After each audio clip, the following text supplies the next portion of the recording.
আসসালামু আলাইকুম প্রিয় আপু ভাইয়ারা, এই মাসে আমি আমার বাসাটা চেঞ্জ করে নতুন বাসাতেই উঠেছি। এটা হচ্ছে আমার নতুন বাসার ছোট্ট কিচেন রুম। তো আমি কিভাবে আমার কিচেনটাকে অর্গানাইজ করেছি সেটা আপনাদের সাথে শেয়ার করছি। এখানে আমার একটা ছোট্ট কিচেন র্যাক রেখেছি, আর এখানে রেখেছি ময়লার ঝুড়ি,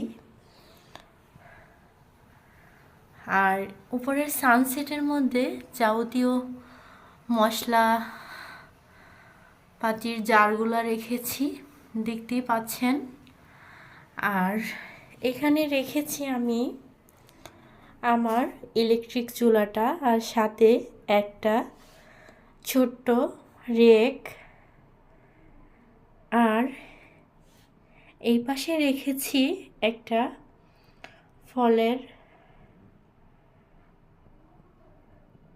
শোপিস। আর এখানে রেখেছি আমার গ্যাসের চুলাটা, আর নিচে গ্যাস সিলিন্ডার রেখেছি। এই হচ্ছে আমার ছোট্ট কিচেন রুম। তো এই কারণে আমি আপনাদের মাঝে ভিডিও আপলোড দিতে পারিনি।